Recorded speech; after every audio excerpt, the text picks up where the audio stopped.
All right, so I'm just doing a little bit of brushing up on some of the small cosmetic things on the E36, and the first thing to take care of, pretty much like any BMW I've ever bought, is the front emblem missing the actual BMW fascia part of it. Here's the new one, ordered off Amazon. It was 10-15 bucks, and we're gonna go ahead and replace this. So what you're gonna need for this, I couldn't find a great video online, is an emblem. Again, they're usually cheap in plastic, doesn't really matter, no need for a metal one. Comes with a couple of these rivets that the back tabs go into, and a decently strong trim remover that won't chip the paint. So these things, you know, if you line it up, you look at the back here, you've got a tab here and a tab here. That's the hardest point to get to it. So if you pull up with your remover here, and I already actually loosened it because it was kind of tough to do it on camera, and I kind of loosened it from the back because there was no tab there, and work my way around until I could remove it.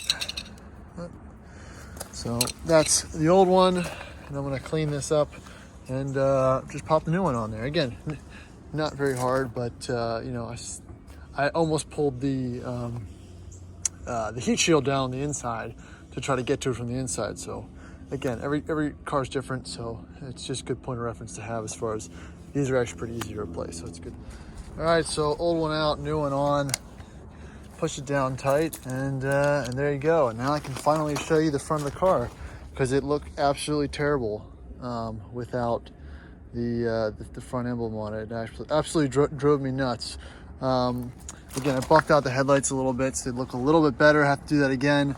Still need a bottom fog lamp for the front of the car, and the last thing was a shifter indicator for the gear selector, and it didn't really come out, it didn't really fit as advertised. Kind of looks like an E30 layout there, but you know, as far as everything's concerned, that's where I'm at. You know, little stuff on the E36. Still doesn't really need anything mechanical. I might get an alignment and rebounce the tires, but other than that, just driving at this point. So that was quick, easy. If you haven't seen the story behind this car, just click back a few videos and check it out. Thanks.